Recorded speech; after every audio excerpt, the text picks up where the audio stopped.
Well. It is March 8th, 2024, gentlemen, and welcome back to the Pastors Roundtable, fellas.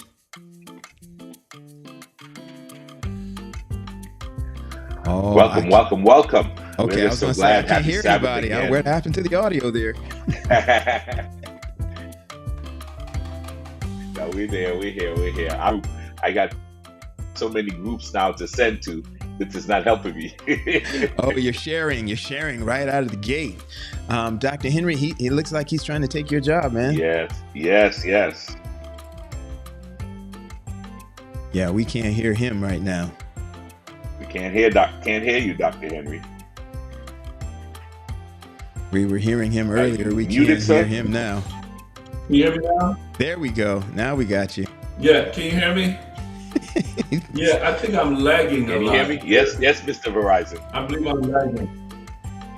Yeah. This has a very much we got this big season 8 up on the screen. This has a very much a season 1 feel to it right now. I know. Listen, I'm gonna have to let me come off and come back on because I feel like I'm really lagging. Yeah. Well, Raj. Wow. Listen. Yeah. We're so glad that you joined us today. I am looking in the chat. I'm seeing my mom, Ashaki Patrick, from the beautiful island of Trinidad and Tobago. Yes. She has joined. Normally, she jumps on. She calls me just before the show starts. Are you going live today? And I say yes. So she is ready. We're glad to see her there. Rodney Smith, happy Sabbath to you. And our dear friend, Denise Batten, we're just so glad to have you with us. If you are joining us tonight, please put where you're joining us from. We're just so excited to have you join us tonight because tonight is the night you want to be here at the Pastors Roundtable. Absolutely. Hey, listen, we want you to shout out your conference tonight as well. What conference you are watching from. If you are a member of the Seventh-day Adventist Church and you are a part of a conference, we'd love to know where you're watching from. So even if you're watching this on the replay, in the comment section, if you would just drop that in the chat for us, so that we know who's represented tonight. I'm going to shout out my home conference, the Great Southeastern Conference down here in the beautiful state of Florida. Tiffany, we see you in the chat. Stephanie Scott is shouting out South Central Conference. Tiffany, Allegheny East is in the house tonight. Good stuff. All right. Hey, Dwayne Williams is South Central. What are you doing, Roger? Why you got all these South Central folk in here tonight, man? Because this is the place to be, Doc. This is the place to be. I don't know. Maybe our guest has something to do with it. You know, our guest has strong ties to South Central Conference, one of our guests. So we're excited that South Central is represented on the show tonight. Okay. Hey, I see Denise is saying South Central by way of Southeastern and back to South Central. Back to. All right. She got both in there tonight. Good stuff. And where are our West Coast folk tonight? Are any of our West Coast folk coming out tonight? I know it's a little early for them. They're still, what is it? 6 o'clock? 5 o'clock? 5 o'clock, 5:07 right now on the West Coast. Look at him. He's here. I'm here. Hey, and we can hear you. There we go. Janet Lambert from Southwest Region. Good stuff. Yes.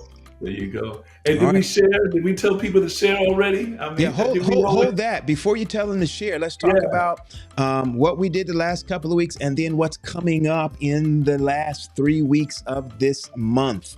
If you missed the beginning, we talked about event planning on last week. It was, it was good. Crazy. Yeah. No, we got a lot from that. It was really good, man.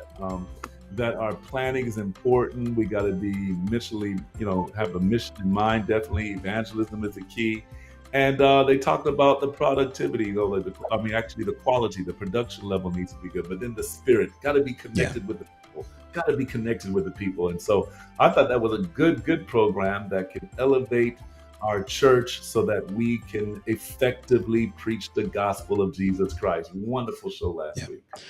We learned that event planning, sometimes we think about it as that's the homecoming event, that's a wedding is an event, things like that.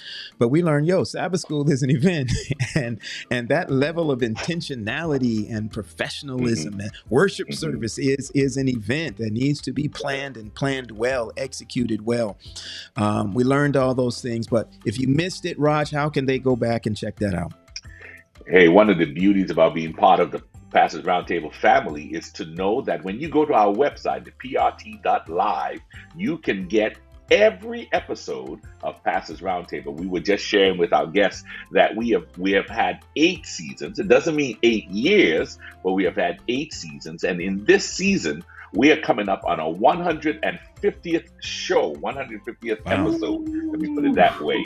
So we're excited about reaching 150. That's a milestone. But you can go to pastorsroundtable.live, the prt.live, and you will find every episode, the one from last week and the first one ever 4 years ago. Wow. Did we even stream the first one? I guess we did. Anyway, listen, very quick. I know we got a hot topic tonight. We want to quickly get to it, but just coming up on next week, if you've ever been in a situation where you are trying to fund your church building project, I know, that's one of the things that we spend more money on than anything else is our buildings. And one of the things that either you are trying to buy or to build or to repair or to refurbish or to renovate a building. We're going to have some experts come and talk with us next week on how to go about getting that funded and funded well, how making your building and your mission meet together. So we're looking forward to that. And then on the following week, Pastor Wade, what are we talking about?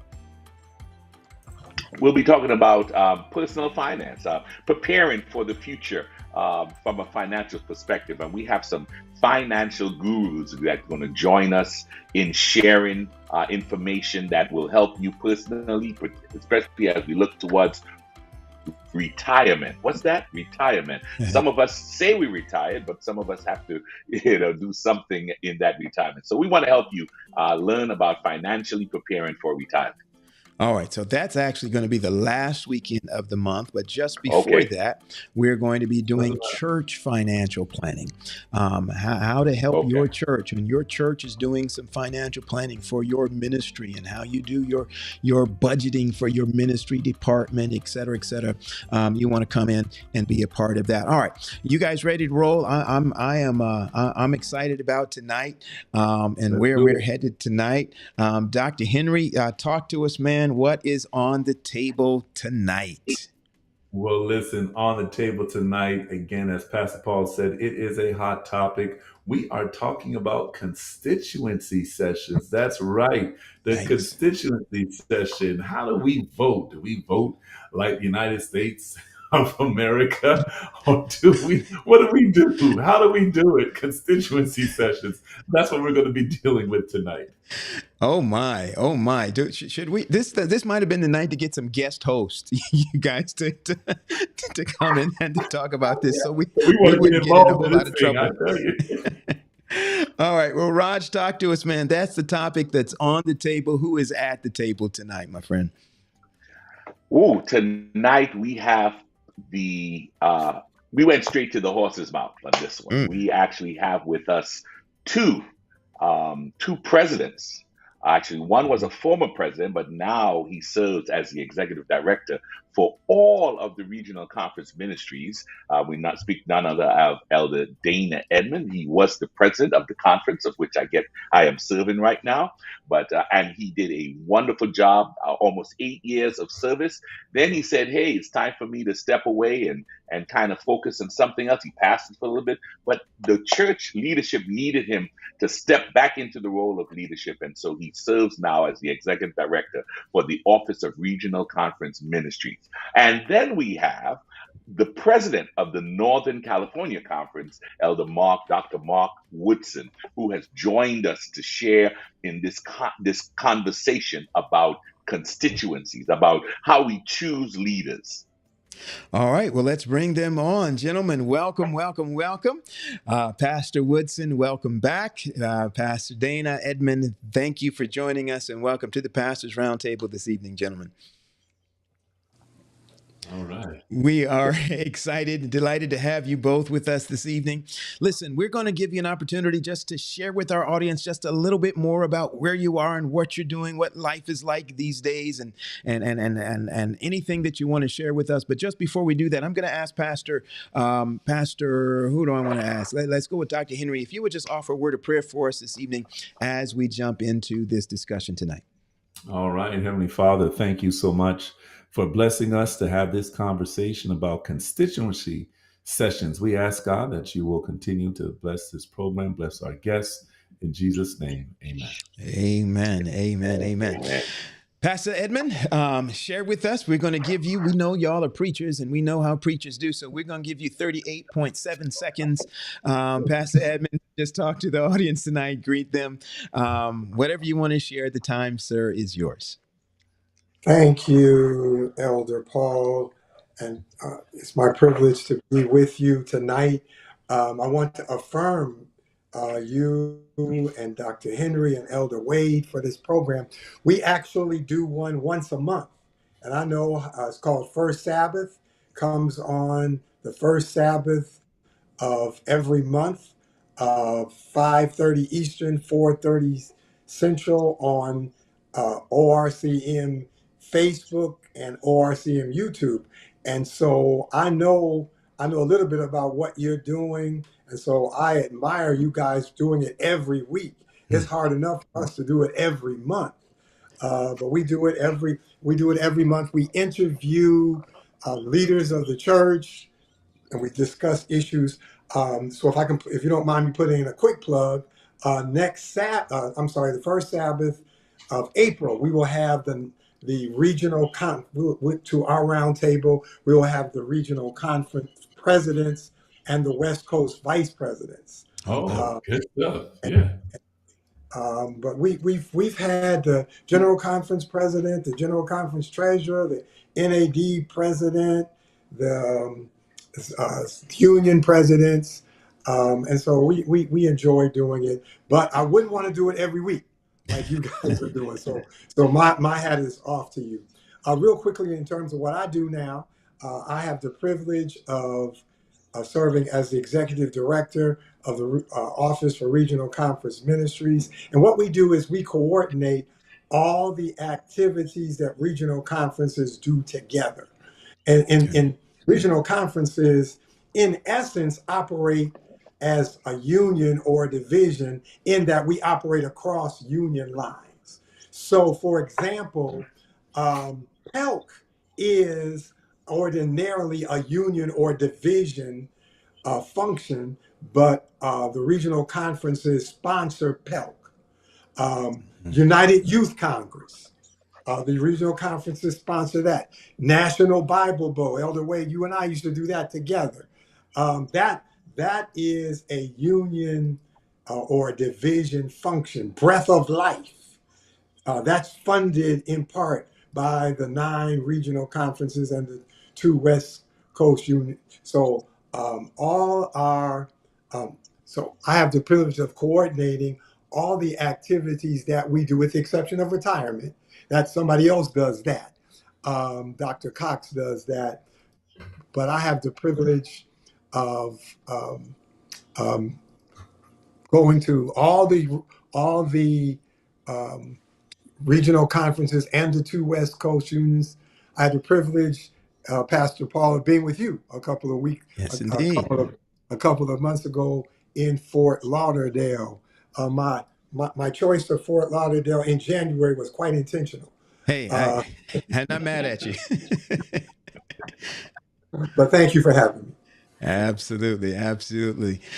Pastor Woodson, the gentleman from Northern California. Yes, out here on the West Coast. So the Sabbath hasn't come yet, so let me know if it's going well already. It's the water's fine on this side, Doc. All right. Hey, it's good to be back with you all. I was just asking you ahead of time, like, I know, how many seasons ago was I on this, but I love this. This is wonderful. So I'm glad to be here. Currently, currently I'm serving as I was going to think, was I president the last time that we? Yeah, I was. So, been serving as a president for the Northern California Conference since 2018, and before that, especially since we're on the topic tonight about constituency, I served as the executive secretary for this conference for a little over 11 years, and that's who does all the hard work when it comes to these constituency sessions that we're going to be talking about. So I've had a little bit of both of that, and great topic. Good to be able to talk about this tonight. So yeah, that's it for me. Just glad to be here tonight and glad to have this discussion. All right. Sounds good. Sounds good. All right. Well, we're going to jump right into it today. And again, thank you so much for coming on. Both of you have a wealth of experience when it comes to constituency sessions. So just basic question. First of all, what is the purpose, right, of constituency sessions? What's the purpose of it? And are they relevant for today's church? And I want to frame this question in the way we do it as well. All right. So maybe you could answer this from a couple perspectives. So first of all, what's the purpose of it? But the way that we do it, really, is it really relevant for today's church? So I'm going to start off with President Mark Woodson. Go ahead, and if you could give us some light on that question. Yeah. So first part of this is, what's this all about? Well, when you look at your church manual and our policies, the very purpose of it is to elect conference personnel. We have these conferences, we have this structure. It is to grant credentials and licenses. It is to deal with the bylaws or the constitution of a conference. So when we're talking about constituency session, we're actually talking about governance. That's what we're talking about here. So it's in the framework of governance. And the church has structure and it has governance. And so the idea of constituency session is the idea of governance, predicated on the notion that to carry out the mission of the church, it's important for the church to be organized. And so when we talk about governance, we're talking about organizational structure, and we're talking about how to be organized in a way to effectively carry out our mission. So it's in that session that has all of those that has delegates. We have chosen as the Seventh-day Adventist Church to have what we call a representative form of governance. We have things called delegates, right, to these sessions. Those delegates represent, if it's a local conference, those delegates will represent churches. If it's a union, those delegates will represent conferences. If it's a division, those individuals will represent their union. So on and on, all the way to the general conference, where you have delegates that come from the union. So it is a representative form of governance, and it's a way, I think, we could talk about whether or not it's still good to do it this way, but I would say that it's a way for people to have voice. We see that at the very, the organization where the authority lies really is in the membership of the church. So we have that pyramid turned, it's turned upside down. The authority of the church is actually the membership of the local church, and then it goes on from there as local government. So that's really the purpose of coming together. Some conferences every 3 years, some every 4 years, some every 5 years. I think a lot of our conferences now are on the 5-year term, kind of matches the general conference and our unions, but it is a way of basically doing the church's business in this form of governance. Wow. All right. How about you, Doc Edmonds?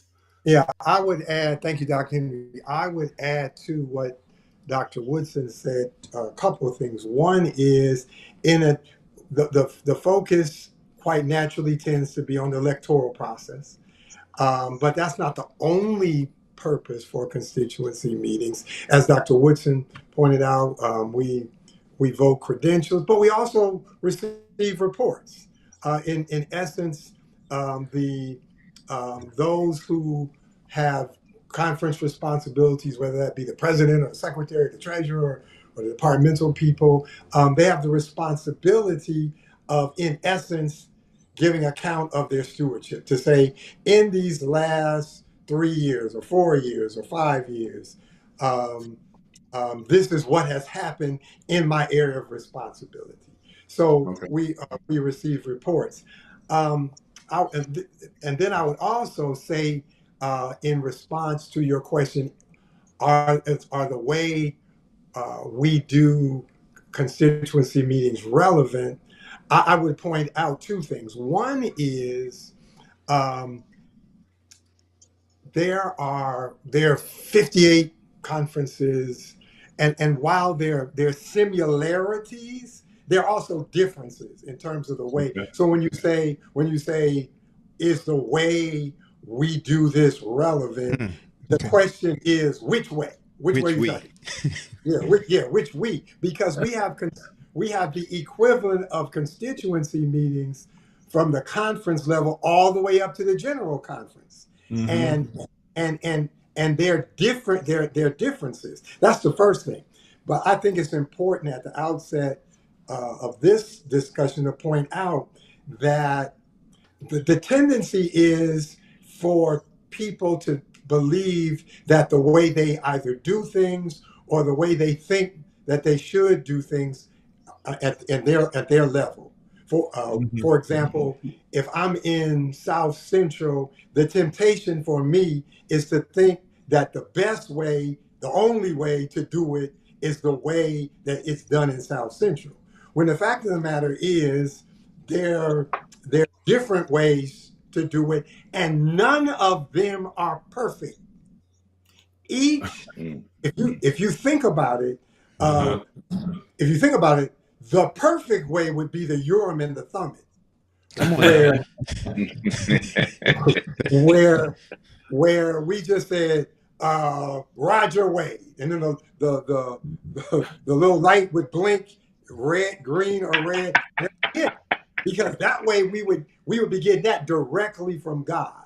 And so it's important. I think one of the things that causes difficulty is when people forget that that we do this on multiple levels, and we do it in a multiplicity of ways, none of which is perfect.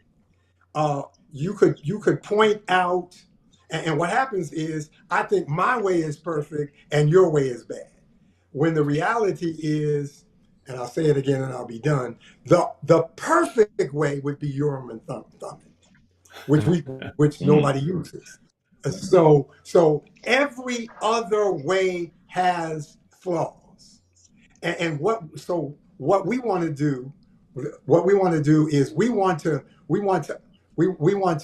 go through this process in the most spiritual, most efficient, and most sensitive way to the people who are most involved in the process.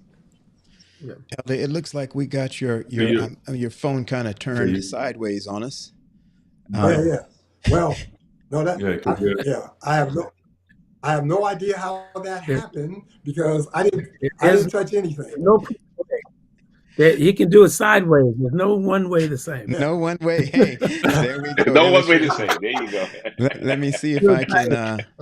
I'm going to try to do some. Something just happened. Yeah, that didn't work though. Well, it's coming. No. Elder, if you could just pick up your phone and turn it and just set it back down for us. Just turn it. That's how some of our meetings are, man. Okay, I'll turn you upside down like that. I'm on an iPad. iPhone. Okay, if you just turn it upright, vertical, and then swap it back for us, it might help us get you oriented. Now I got to reconnect. Okay. Okay. Okay. All right. In the meantime, if you go ahead and do that, Pastor Edmond, but in the meantime, Pastor Woodson, I'd like to ask a follow. Actually, I want Elder Edmond to hear this as well. If we were to, this is a follow-up, Dr. Henry, to your question, if I may. If we were to standardize the process so that everybody was doing their constituency sessions the same. Let's talk about the pros and cons of something like that.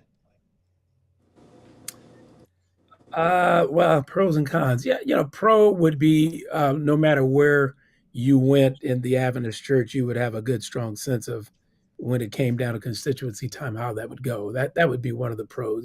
So you have kind of a consistent way that happens, and I do think we do have some consistency across all of the unions. There just are some differences. The con that comes to my mind right away would be, I think it a bit takes away from some of the specifics and details that may affect your own territory. All of our territories are not the same, and so there are things that you might need to do within your territory that are more tailored. That's the word I want. Tailored for your area and its sensitivity and its geography and the challenges that area has. So that makes it a little bit more tailored. I think that I like that, but there's so much similarities. I mean, every constituency there's certain principles, right? You're going to have delegates. You're going to have delegates that are going to come, that are going to, at least in a local conference, they're going to come from your church. You're going to have a nominating committee. You're going to so there's so many already, similarities. The only thing that may be different is our timing or how you even get your delegates, based upon the number of church members you've got. If you're in a smaller conference, you may actually want the ratio of delegates to church members to be higher, so you can have more people there at the table. If you're at a very large conference, you may want your ratio to be different, where it's like 1 every 500 members, so that you don't have 3,000 people at your constituency. So those are the little nuances that you have to make some room for. Otherwise, you take away some of those specifics and being tailored for the needs of that particular conference. Okay.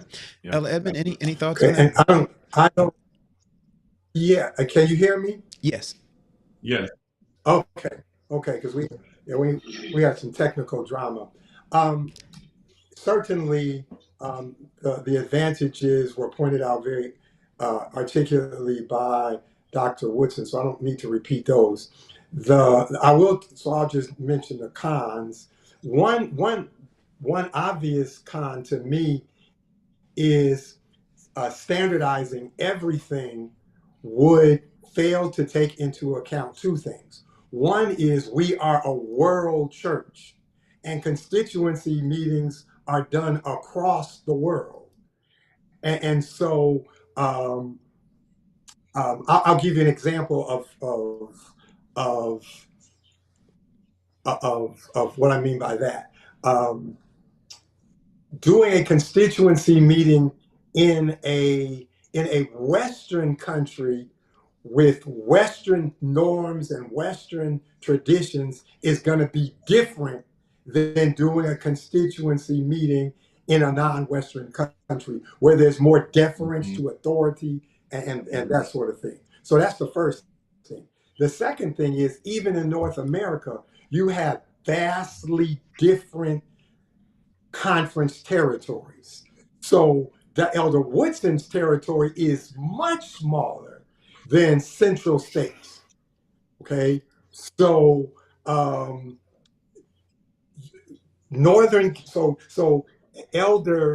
Dr. Woodson's delegates are coming couple hundred miles maybe.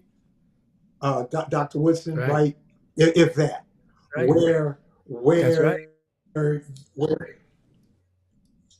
Where in Central States or Southwest or Lake Region or even South Central, you have delegates coming hundreds of miles, 8, 9 hours, 10 hours. And so that by itself, I see how it turned sideways again. I have no idea how that happened. But that by itself changes how you do constituency meetings. Because when constituency meeting is over, your delegates, most of whom don't work for the church, they want to get back to work. And that process, how quickly we can get them back to their homes differs based on the size of the territory. All right. I'm not quite sure, Excellent. Elder, how we got you turned again. So, gentlemen, I'm gonna go like really, really old school here, and swap this up to this setup here.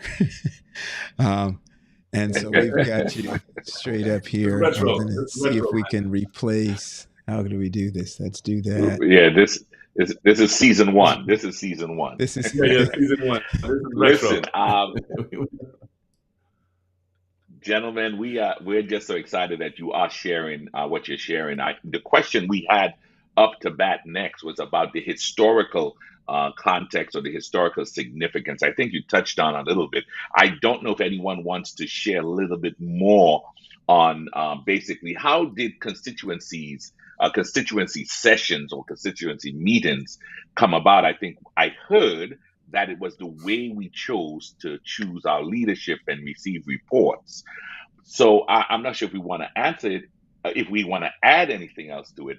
But the question I really want to jump into is what was asked in the chat about, they made a comment that not really many people understand about constituency. And I could see that because when I joined the Seventh-day Adventist Church, I didn't join through a constituency meeting. I joined because I felt the tug of God on my heart, and I said, hey, and they said I needed to go through some lessons in the old way, and then I need to get baptized, and now I'm a member, and I'm enjoying my time with my local church. But then all of a sudden it says constituency, and I'm like, really? What's that? How would you, as presidents or former president or president, help in educating members about constituency?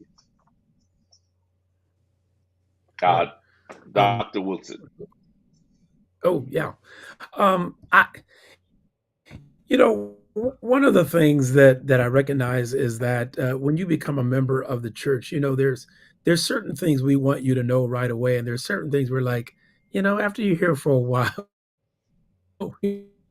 we'll share that with you, because anytime you start talking about a governance or how the church is structured, we don't often see that as the most important thing for a new believer to be able to get right away. That being said, I think it's a wonderful opportunity when it's time to select delegates for the church, that a pastor who is beginning that process of selecting delegates for the church use that as an educational moment, to say, here is how the church is structured. Here is how we do this. Here are the principles that lie behind that. We are a representative form of church governance, and therefore, we also have a sense of egalitarianism, right? This is not a dictatorship. This is not like a one man who's at the top of the church who just says, okay, here's how everything's going to go. It's an elected form of governance as well. So we've taken that for granted over the years, but as Elder Edmond said before, it'd be easier if we just had the Urim and the Thummim, right? But that had to do with a whole different kind of governance, right? That was a governance simply as in a sense, of a theocracy. You had Moses at the top of that. You had the prophets that were leading. And of course, they changed over time. So I think that's a wonderful opportunity in that to talk about your church and its wider context, because the average church member knows their church, but they, just something as simple as they don't even know many times that they're part of a conference of 40,000 members or 30,000 members and all these sisterhood of churches. It's a great opportunity to be able to talk about that and educate.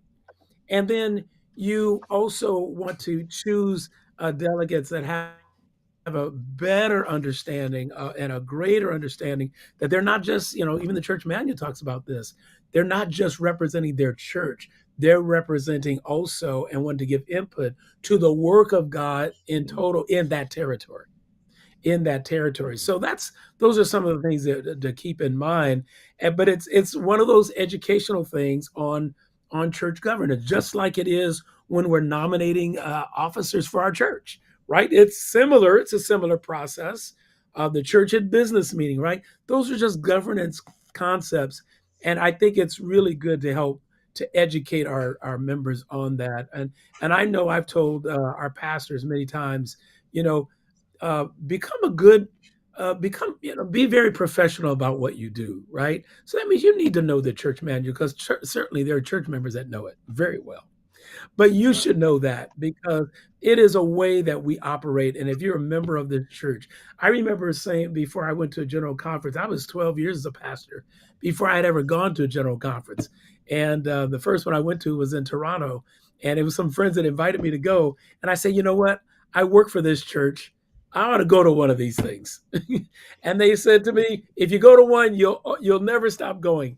They were right. I haven't stopped going. I've been going ever since. And I've been a delegate, 2 or 3 times now to the general conference. But it's so good to know how your church runs, how your church operates, and how you can have your voice involved in the church and how it operates.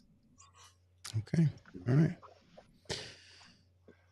Edmond?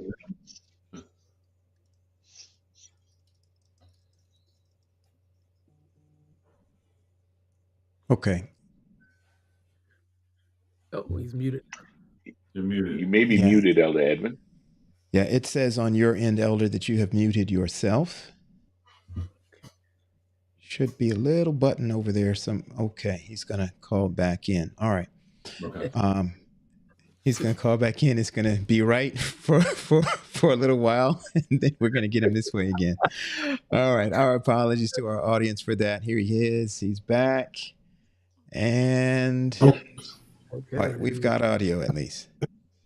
Okay, now I'm sideways again. Technology is a wonderful thing, except when it doesn't work. So I'll keep playing with this until. Oh, thank you for sure. Yeah, we got you here. We just need to scoot your camera just a little bit higher, Elder, so we can see your face. Okay. There you go. Yeah, there we go. Thank you. I was saying that it's not just the members that don't know how the constituency process works. I was a conference secretary like Elder Woodson was. In fact, I was a conference secretary long and I was conference president. And every year, every constituency meeting, I would get calls from pastors asking me to explain to them the process. And I'm not throwing shade. This is what I've learned. Anything that you don't do regularly, you may not be as familiar. I'm doing a eulogy on Tuesday, and I had to explain. The lady called me up. She said, "Elder Edmond, I'd like for you to officiate at the service." And I said, "Okay, what is it that you want me to do? Do you want me to do the eulogy, or do you want me to officiate, or do you want me to do both?" Well, because she doesn't do funerals all the time, it did not occur to her that there are different roles at a funeral. And so anything that you don't do a lot, you're subject, unless you're really interested in it. And sometimes that's the problem. You have a few people who, for whatever reasons, good or bad, are highly invested in the process and how it works. And the majority of people are not nearly so invested. And so the question is, how do we go about leveling the knowledge playing field? Mm-hmm. And I would think that the first thing that we have to do is realize that the playing field isn't level. That number 2, we have to intentionally find ways to level it. And so I didn't do this when I was in South Central. No, we didn't think about this. But one of the things you might do is do a video, a short video that says, here's the process. Good. Go online if you're either a delegate or you're a church member, and find out this is what we do, why we do it, how we do it. Mm-hmm. Yeah, that's great. that's real Yeah. good. Yeah, we put together a video like that for all of our, and then have it on our website. So you were able to go on the website and you were able to get all the information through a portal and all of that. So I love that idea. I love that idea. I was noticing one of the questions there in the there are a number of good statements. Good questions, yeah. Questions in the chat. One of the things that jumped out at me though, in that was a person's talking about people fighting for positions and being very political, and I know that's happened. I remember when I first became an officer for the conference as a conference secretary, and my first few weeks and months, and I remember saying to my colleagues, I said, "Wait, people actually fought for these kind of positions? Like, really? Like, they can." There's no glory road here, right? There's no glory road here. It really is and when those hard days come, it's so good to know that like you didn't fight to get that position, because you recognize that what you're providing is service. You are providing service as a leader. It's not about power and glory. And I get to, and truth be told, it's not like you're making a whole lot more money than the local pastor.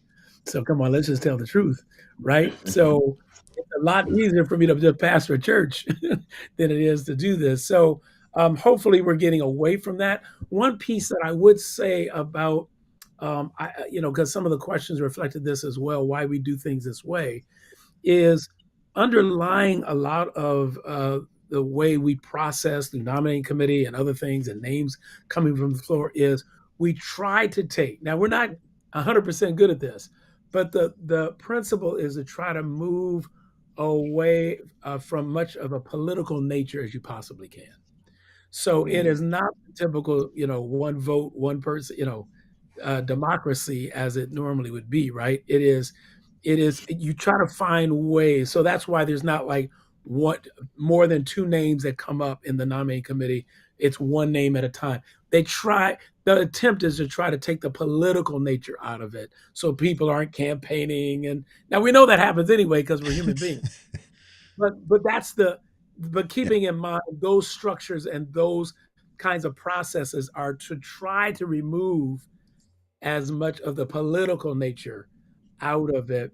And it's hard, you can't take the politics totally out of it, because anytime you're voting and you're electing someone, there is that nature. There is that political side to it. But you try to take as much politics out of it. I think that's we're not always good at it, but that's the attempt. That's the purpose for some of these processes. And if I can respond, Dr. Woodson, you were mentioning that you were saying, okay, I don't understand why people fight for these positions. I actually do. I understand why they do. Because the greatest privilege I've ever had in my life was to be a conference president, and it gave me the opportunity to provide a sense of direction to the conference on areas that I thought were important. Okay.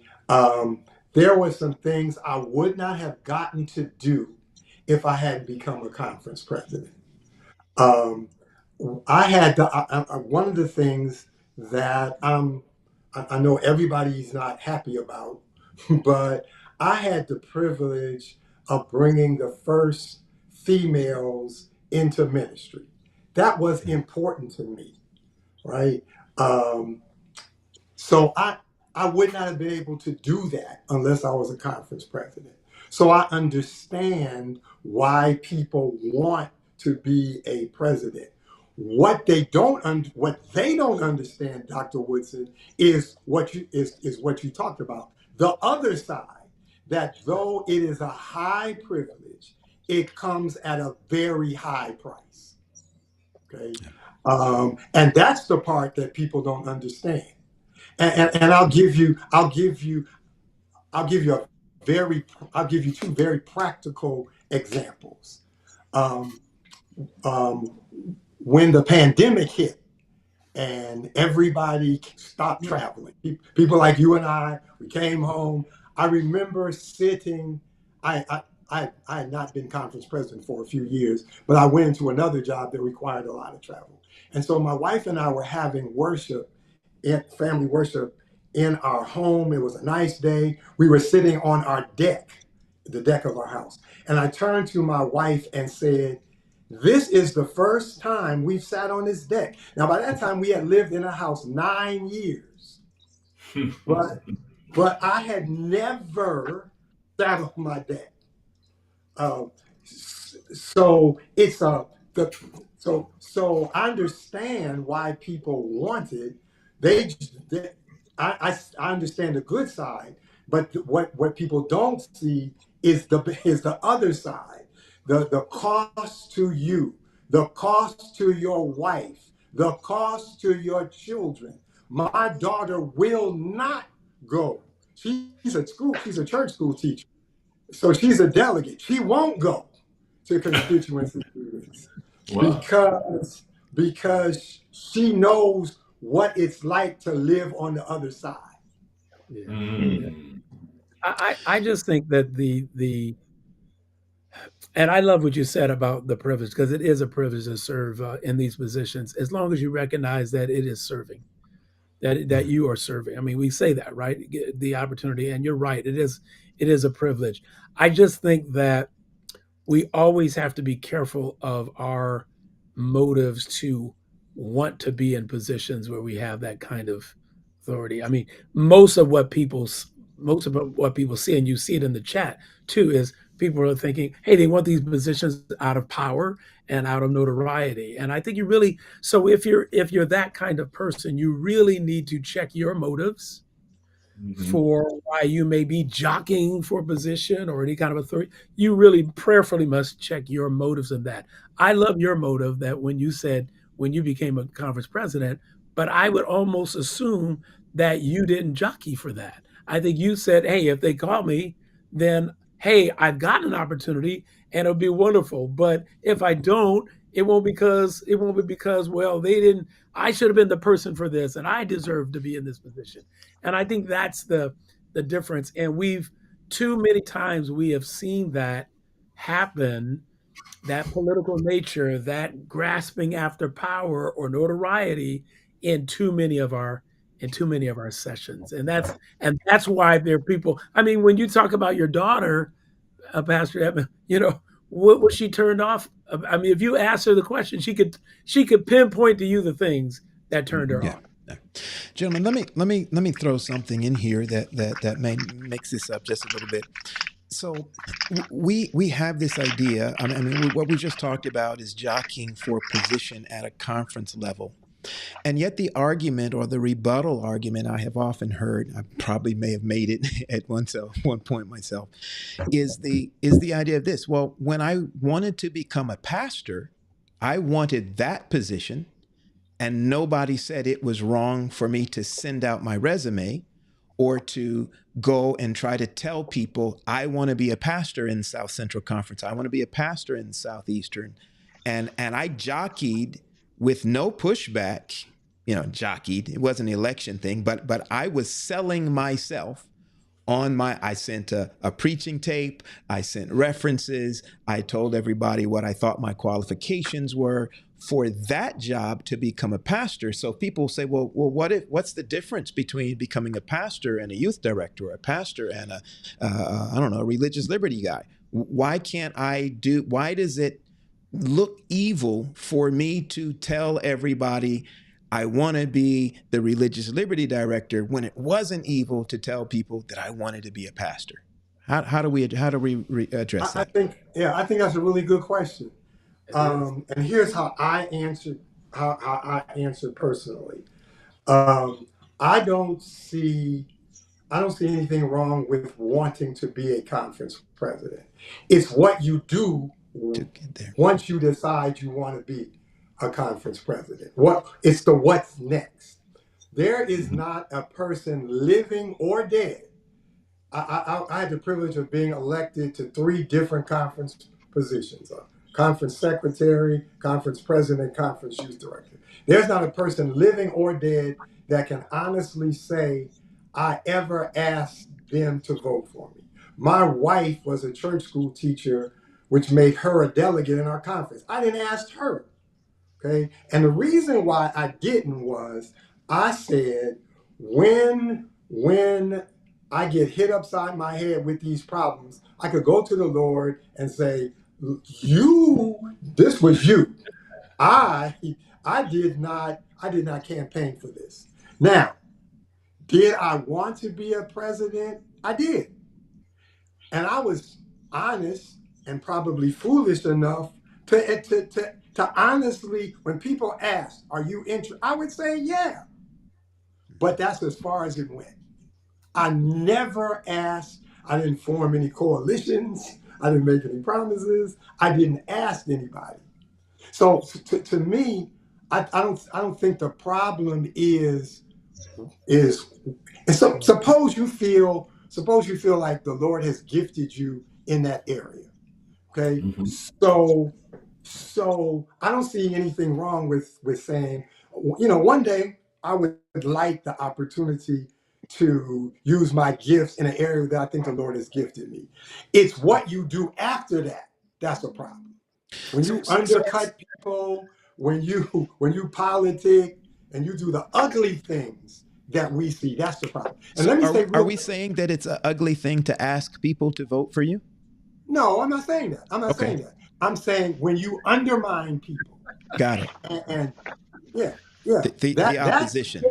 I think, I think that, again, what I go back to say about the trying to get as much, it's not 100%, get as much political aspect out of it as you possibly can.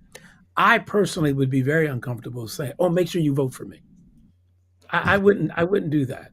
I would say, hey, if you think I can do the job, then, you think about it, you pray about it, and you let the Lord be your guide. I would not feel comfortable. It feels very political for me to then tell people, hey, my name's coming up, make sure you vote for me. That feels political for me. Now everybody has to have their own threshold of comfort. Yeah. But one thing I would also say about when you say, hey, I want to be a pastor. Yeah. If we can make this distinction at all, it's a little bit different because you were like looking for employment. You were trying to get a job, Okay. So where the difference would be in that would be if you said, and this is what happens a lot too, right? I'm already a pastor, hey, but now I want to get that church over there. I want to be the larger church. I want to make sure I have this. It becomes a different spirit.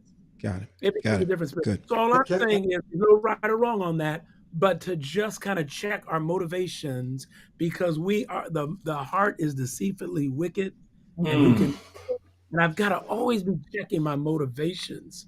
I love what I do as a conference president. I love what Pastor Edmond said, that there are things that I've been able to vision I could cast, and a number of things, but I know I can rest and sleep comfortably at night to know I did not strive to be in that position. Okay. And can I say one more thing, Elder Paul? Yes. This is entirely controllable by the constituents. In other words, the people who jockey for a position, they can't do that by themselves. They have to have people who are willing not only to tolerate that, but to participate in it themselves. There are people who enjoy the prospect of being a president maker. Kingmaker, yes, yeah. And see, the thing that makes me pull out my hair, which at my age is not a good idea. The thing that makes me pull out my hair is it's not like people don't know who the politicians are. Right. But we reward them anyway. You know, one of my jobs as executive director is I go to all the constituency meetings. I'm sorry. Now I didn't. In the regional conferences. Now I didn't go. The only one I didn't go to is South Central, and that's because I believe when you're the former president, you only have one job, and that's to stay out the way. So I didn't, but I went to every last one of them, and the behavior of the politicians is the same in all of our conferences, and sometimes I want to say, and it starts at the local level when we send crazy people as delegates. Okay. And let me say quickly, the vast majority of people are not like that. But we allow a few people to hijack the process. Yeah. And we know who they are. Mm-hmm. And so, if you know who they are and you think what they're doing is crazy, and you keep putting them in positions to do stuff, then the question is, who's really crazy?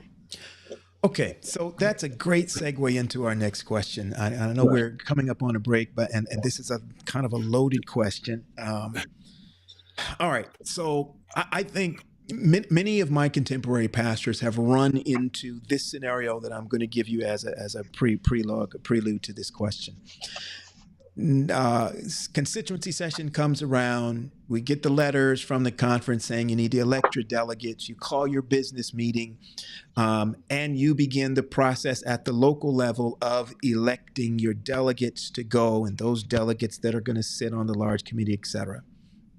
I have begun to find this, that when church members nominate other church members who they know have some sense, just period, some sense, and then some sense of who is who and how the process works, those are the delegates who we almost inevitably hear decline, because they're not interested in going. There's something about the process, there's something about the event that has turned some of our brightest and our used to be more engaged and who understood stuff, who have turned them off, where they simply don't want to participate. We hear it particularly even now when we send those, and I've been in this situation where somebody, I nominate myself, and because there was nobody, that's exactly what the church ended up voting, was the people who nominated themselves to go. And they are the ones who went, did not understand much about the process, weren't interested in understanding the process. They had a axe to grind. They had it was a wanderlust type of a thing. But you have that thing that's going on. The other thing that we see is that we see a lot of young people go to constituency sessions for the very first time. And as a local pastor, I hear them on the way home, I will never go again. I will never participate in this again. Many times it looks like it is like they don't feel like they have the voice that they thought they were going to have. The number one question that people have asked in my experience at the local level of, well, what is this? Well, it's where we go and we elect new officers. We go, admit churches and do current bylaws. And when we do the electing officers part, they say, well, who is running? That's inevitable. Well, who's running? And then that puts me as a local pastor in an awkward position of saying, well, the process doesn't really work like that. You go there. And so they go to the event. They see a nominating committee is elected. They go and they hear one name come back out of the room and they vote that up or down. So they feel like, I don't really know what I'm doing. This is all what was my point of being here anyway? It seems like it was all pre-scripted, pre-written, and they don't feel like, even though we say that it is a place where the people have a voice, they leave there feeling like, I didn't really have a voice, so I'm never going to come and be a part of this again. And so I think all of us have seen or heard situations like that. So, what are the adjustments that can be made, or what measures can be implemented to ensure the participation of a wide variety or a wider section of our constituency? What are some of the things that we can do different or can do better to make sure that people do not leave with that type of a sentiment? Well, you're certainly accurate, Elder Paul. I've heard the same things over the years. Um, the first thing I would say is, while there is certainly some truth to that, um, um, having spent a bunch of years in as a pastor, and then as somebody who's the subject of constituency meeting, um, the idea that everything is pre-scripted, um, that may be true sometimes. I've been surprised as as a conference president, as a conference secretary. So if those years were pre-scripted, nobody showed me the script.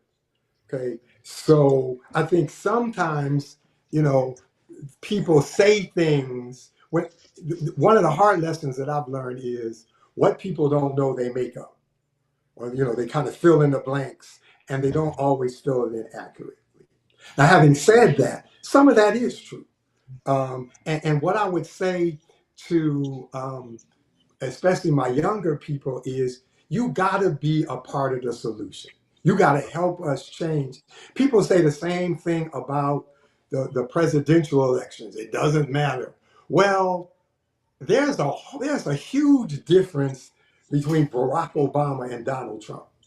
So to say that elections don't matter, in where you live, Elder Elder Paul, I remember the presidency of the United States was decided by 562 votes in Florida.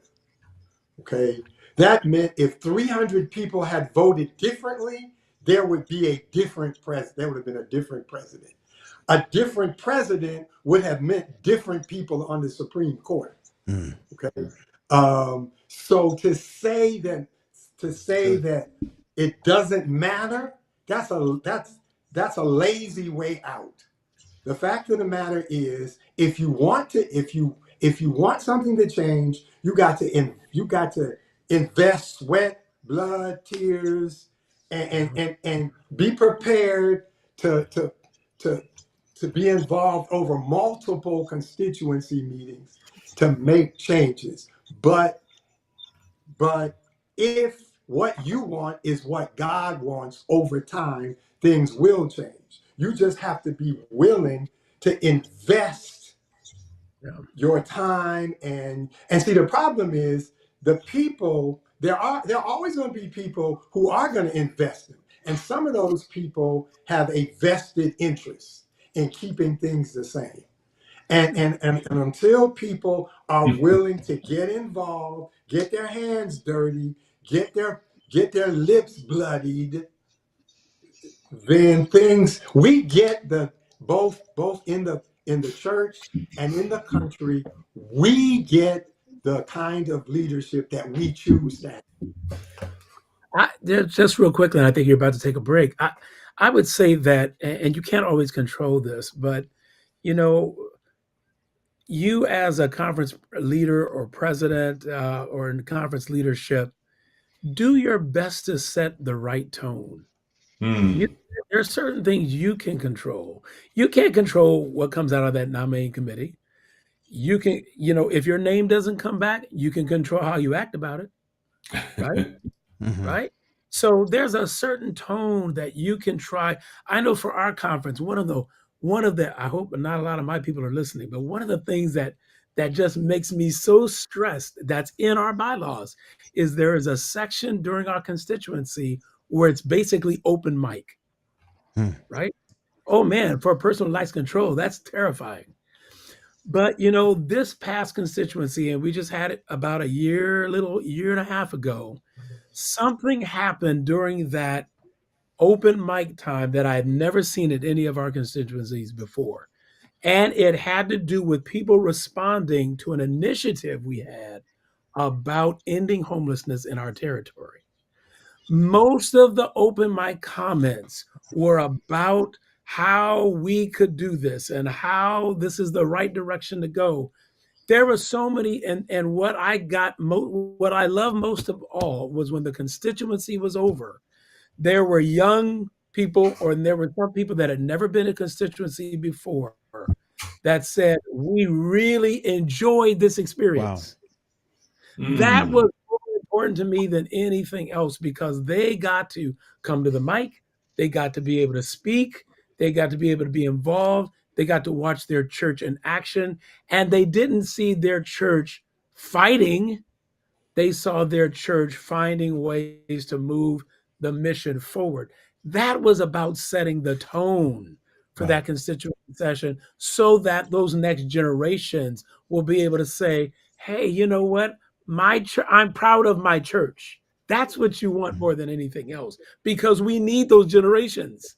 We don't want people turned off with the political nature and all of those things. That's why I said we don't do it perfectly, but try our best to set a spiritual tone for that meeting as much as you can. You set that spiritual tone there as best you can. Can we dig a little deeper into this process? Because I'm very curious. We stated up front, and I think everybody needs to be reminded of this, that every conference and every structure within the denomination where they do constituency meetings does not do it exactly the same way. I have seen conferences that do their constituency meeting all in a weekend, where their nominating committee is seated on a Saturday night. They don't begin any of their deliberation until Sunday morning. And they bring out the whole slate of officers on that Sunday afternoon. Delegates have traveled in, they're getting ready to travel back. I have seen other conferences that seat their nominating committee months ahead of time. And when a delegate gets their packet, they get in their packet, these are the names that have been nominated for this position. Here's their resume, here's their history, et cetera, et cetera. And so when the nominating committee, when the delegates come to meet, they have had time to read up on, study, peruse, et cetera, et cetera. I've heard pros and cons of that.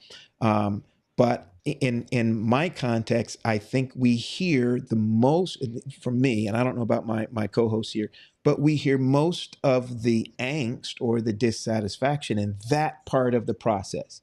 When the nominating committee is seated, delegates hear a name. Remember, those delegates who I nominate me have no clue who some of these names are. They don't know who the people are, et cetera, et cetera. And then they're asked to vote within a matter of a couple of hours of having been exposed to this and to go home.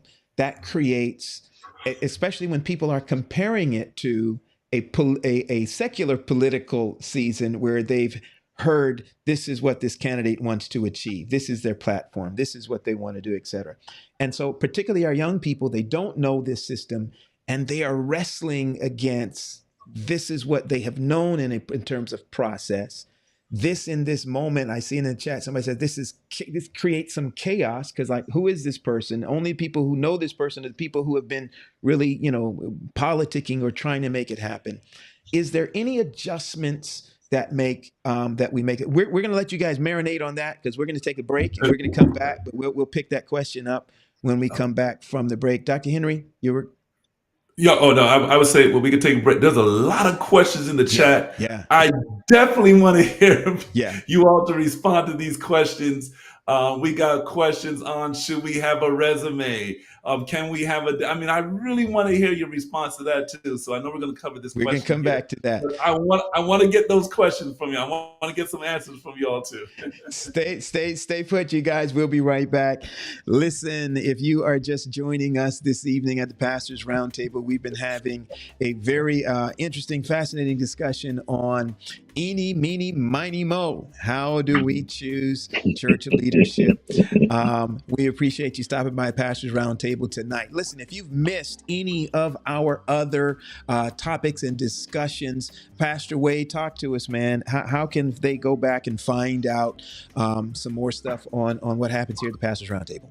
Are you going to go to Well, if you're enjoying tonight, you want to stop by our website at prt.live. At the prt.live, you'll be able to see tonight's episode and any episode, all episodes that we have done on the Pastors Roundtable at the website, the prt.live. All right, and Dr. Henry, we are midway through this thing, or almost done. We got about 15 minutes left. Is it too late? Look, it's not too late. We want people to share this feed. But I'm going to tell you right now, the chat is lit. I'm seeing a lot of great comments, a lot of questions. We got to get our presidents to answer some of these questions, because I'm going to tell you right now, what they're saying tonight can actually help our delegates, to help our members from the different conferences to change the way we do things so that it can be more effective. That's what I'm all about. We got to get back to it. I heard Pastor Edmond at the beginning talking about what he was doing. And I think in a couple of weeks at the ORMC, I always get that acronym wrong. But at his offices live that's coming up, we're going to ask him to give us those details again. But where he's got all of the regional conference presidents, I hope this topic comes up during that discussion, because I think it could make a huge difference. But if it doesn't come up there, then maybe we need to invite all of our regional conference presidents and conference secretaries to come and to be have this discussion in our follow-up. I'm not sure if that's going to happen, but hey, listen, one more thing I want to ask our audience right now. I'm just going to give a poll. I like to do it a little bit more scientifically. But if you could, am I going to get in trouble for this? If you could rate, don't tell us what conference you're in, but if you could rate your conference constituency session on a scale from 1 to 5, 1 being, one being poor, very poor, 5 being excellent, where would you rate the effectiveness and the efficiency of your constituency session? I don't know if that's really what I want, effectiveness and efficiency, but let's start with that. 1 to 5, put that in the chat. Even if you're watching this on the replay, if you would just drop that in the comment section for us, if you're not watching this live. But those of you who are watching live, your conference, rate that, 1 being very poor, 5 being excellent. You are totally satisfied with how it is done there. I'm just curious to see how that's going to play out. All right. Anything else? Listen, Pastor Wade. Oh, go ahead, Dion. No, I was going to say, man, I'm looking at the time. I want to get back. I want to hear these presidents, man. Okay. I'm seeing a question here. I want to see how they're going to handle this question here. I'm all on it. So let's get back, man. It's only 14 minutes left. Okay. All right. Here we go. Jay, share this. We got 15 minutes. Let's bring our guests back now.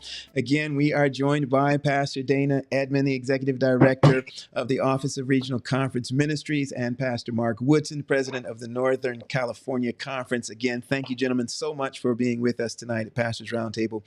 All right, let's any follow-up on the last question that I left you with, and then I'm gonna let Dion pick some of these questions out of the chat for us.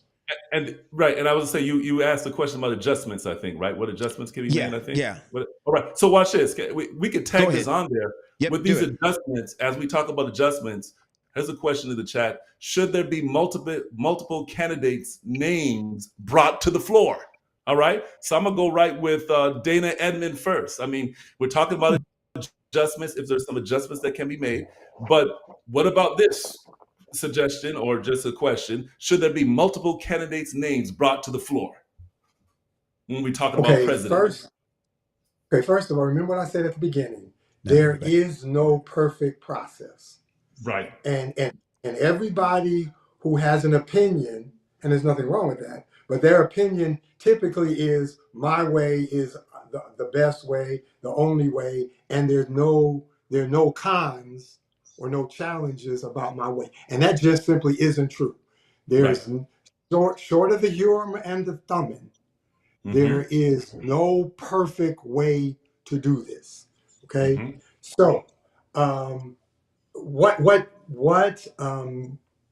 what people typically forget is when constituency meeting is over, then the whoever is elected then has to govern.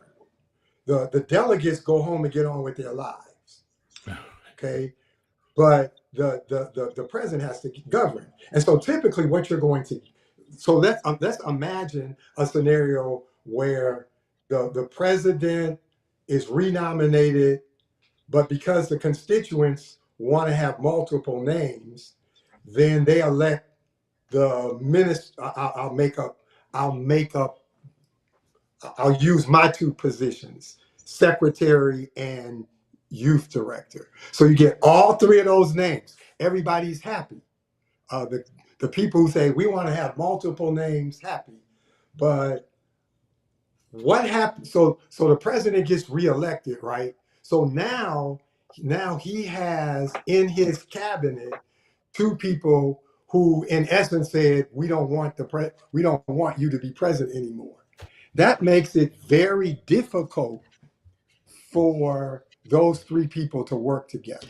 Elder, if you can, and kind of, we're looking at your chin here. We're trying to get you a little more centered in that camera. There we go. Sorry. Yeah, we need an adjustment there, man.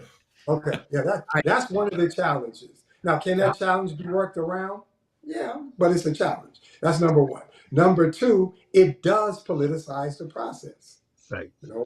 And that's what we're trying to get away from. Right. We're trying to make this as non-political as possible.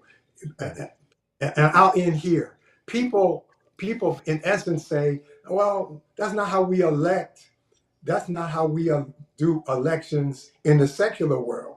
Well, we're not a secular organization, number one. And then number two, the secular world gets us the choices that we get in American politics. And I'm not so sure we want to replicate that. Yeah, I would agree with that. And I think, let's remember almost on every level of the church, we do pretty much the same thing. So I would say, for those who are saying, well, let's have multiple candidates, we don't do that with even church officers, right? We don't do that process. We have it go to the nominating committee. They bring out a slate of names. They have gone through all of that. We don't bring two names for the treasurer of the church before it votes. Why? Again, it's not as political where you're matching up. Think about the dynamics of that too. You're matching people up against each other for all the people to vote. Now, I know probably in most situations that's okay, but I think that really gets where you start really getting some hard feelings when you're matching up people like that and one person gets another.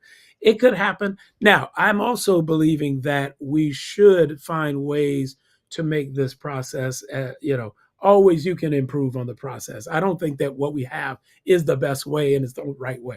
Always way to improve the process. I really do like when we have, and this is the way our conference works, our nominating committee works probably 2-3 months before the actual session. And the slate of names that come out are given with their background. Once they have completed their work, is given to all of the delegates ahead of time. And the delegates still have an opportunity to be able to, number one, you can send the report back to that nominating committee if there are issues there. You can actually talk to the nominating committee if there's information that you've got that this candidate, there's a problem with this person. I've seen that happen, but I really like the principle behind the way we do it, because it tries to keep it private. It tries to keep it not so political, not one person matched up against another person. And it's not perfect, but I do like that process. I like that process better. And you can get a number of names. I've heard a number of people say, well, it's not transparent. Well, I like the idea of in fact, that's what happens in nominating committee. There are a number of names that come forward in that nominating committee with resumes, with information, and then that nominating committee does its work. And so I don't like the idea of multiple names coming forward.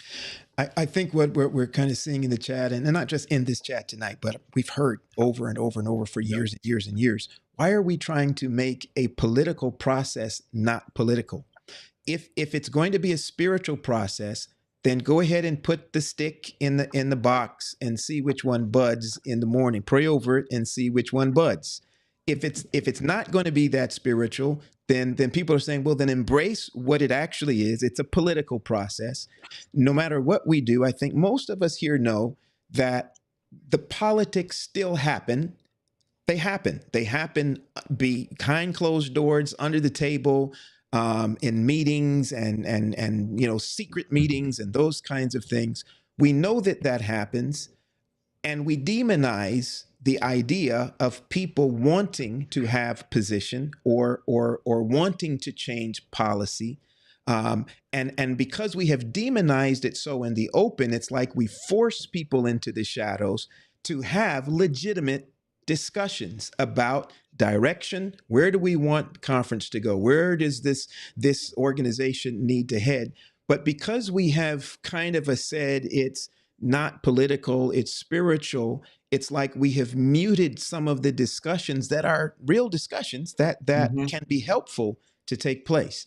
And I think we hear this, we see this again at the local level as a local pastor over and over and over again, and particularly from that part of our constituency that tends to be the more well-informed and the more astute in wanting to participate, but they don't because it feels like it's a farce to them.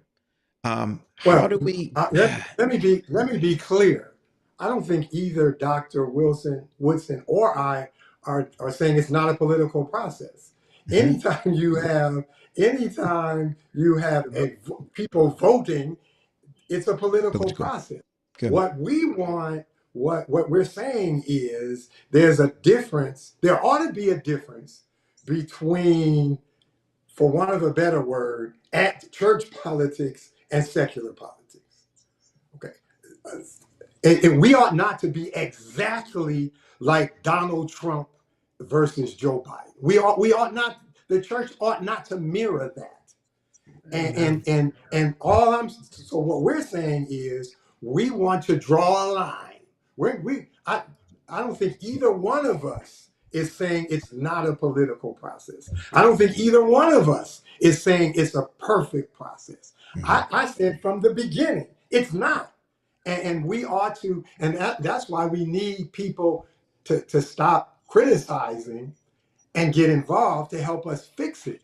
I don't think either President Woodson, when he was president, or when I was a president, neither of us enjoys having to deal with the politicians. Because again, all of you all go home, and then we're left to deal with executive committees, some of which have politicians on them. That's not in either of our best interests. We want to see the same kind of change that you want to see. But what happens is sometimes, Elder, sometimes we roll in and we make the. Let me ask both of you this. As I'm looking at the chat and I'm listening, I'm hearing historically what I've heard at constituency from members. The bottom line is what I'm hearing is that they want information, and it seems as if we're scared to give information, whether it's on the process or it's on the person or it's on, it just seems that seems to be the undergirding of. Let's have more names. Let's have this. Let's do that. Why can't we get the information? I don't know how every conference works. We're pretty transparent. We give so much information that people probably their eyes glaze over having to read all of it. Because we're talking probably a very small part, though the most heated part of a constituency session. There's bylaws, there's all these other things you've got to vote, right? All of that we're transparent with well in advance. People can look at that information. They can talk about that information.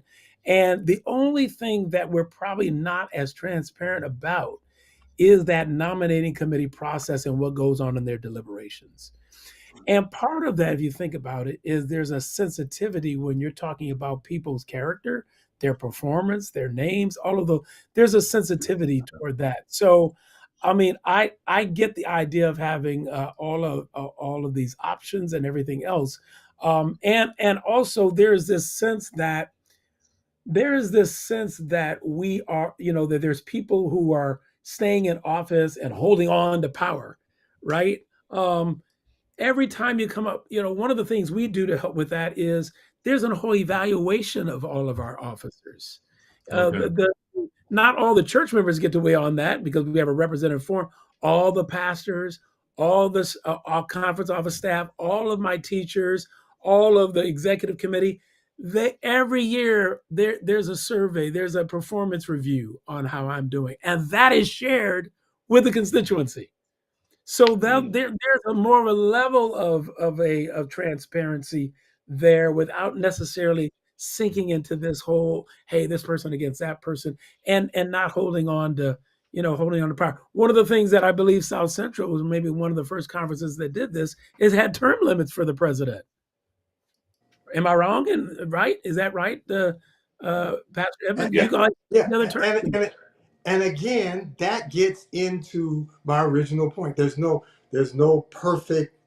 There's everything that's why you have to seriously and non-emotionally discuss this, because there's collateral, there's unintended consequences.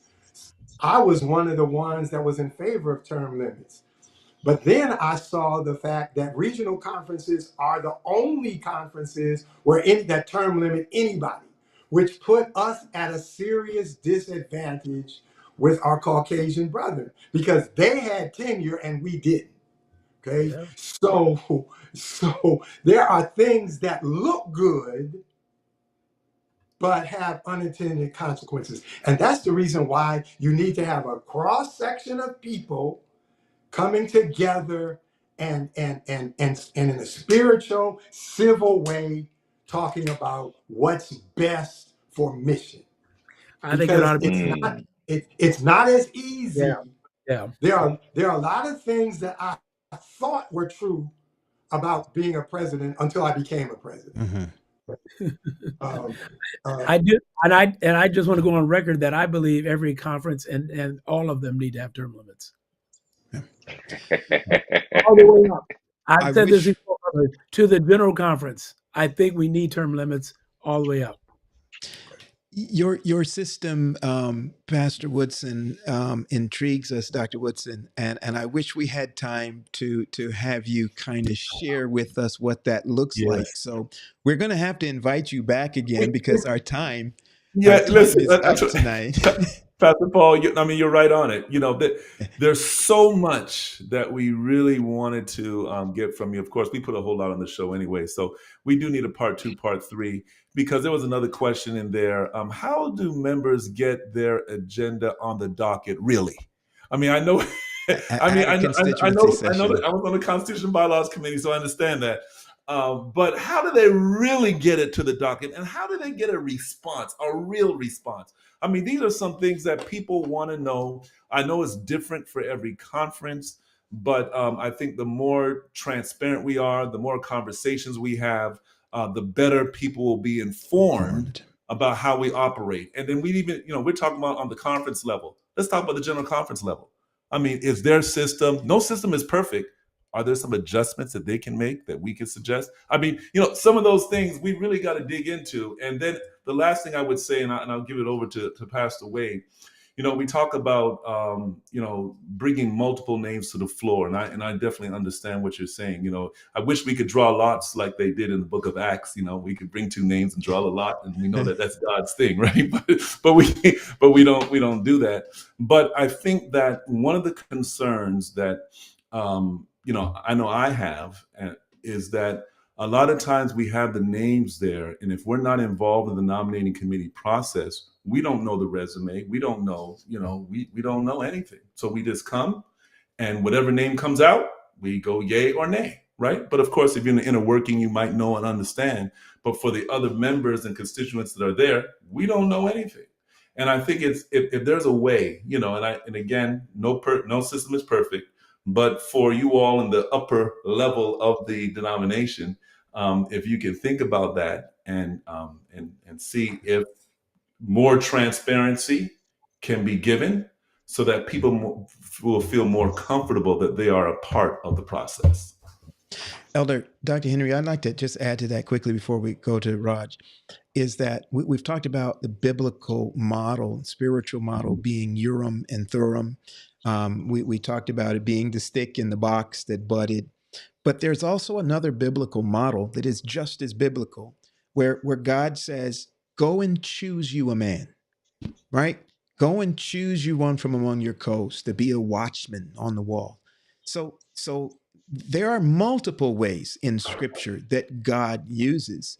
Some of that is this kind of a, magic, light up the thing or the budding.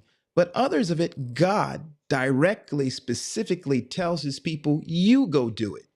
And there had to be a way that they did it. And that way, I think to our guest point, that way as well can be spiritual. It is spiritual because God said, hey, this is how I want you to do this thing. And it doesn't have to be worldly. It doesn't have to be connected to some of the schemes and the schematics of what we see happen in the secular world.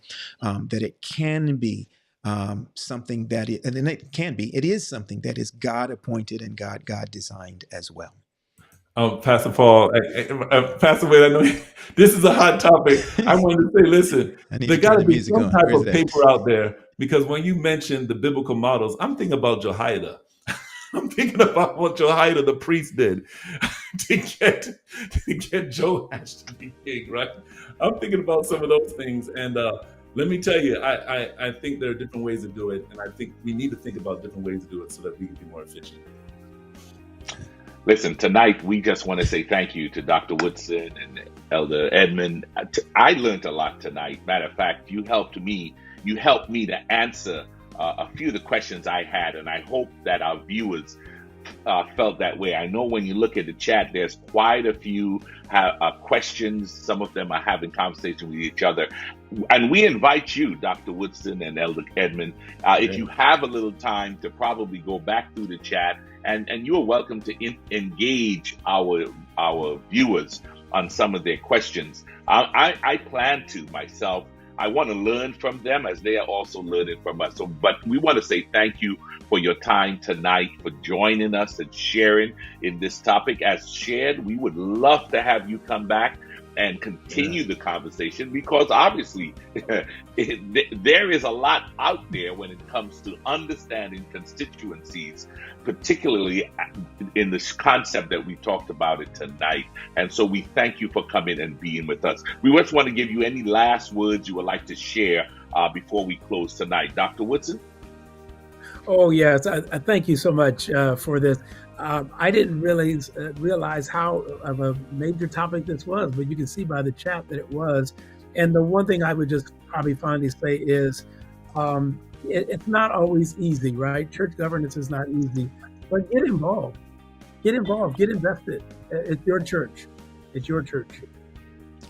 Thank you. Thank you. Elder Edmonds, any last words? Thank you. Well, first of all, thank you, Elder Paul, Elder Wade, Elder Henry, for giving us this opportunity. For 46 years, I've had the privilege of working for the Seventh-day Adventist Church. I believe it's God's church. It's filled with imperfect people, but I think ultimately most of us want to do the work of the church, and we want to see Jesus come. Amen. And I think if we can focus on that, we'll discover that the things that unite us are more important than the things that separate us, even though the things that we separate us need to be discussed. Yeah, right. But ultimately, most of us want the same thing. Mm-hmm. And special shout out again to Doc Edmonds for joining us on the road from his hotel room. Thank you, man. You didn't have to be with us tonight, but thank you so much for making that. Wonderful job, both of you all. Thank you all so much. Absolutely. And to our viewers, thank you for joining us tonight at Pastors Roundtable. We look forward to seeing you join us next week when we will bring another episode of the Pastors Roundtable as you join us to partner together to help make ministry relevant, resourced, and real. God bless.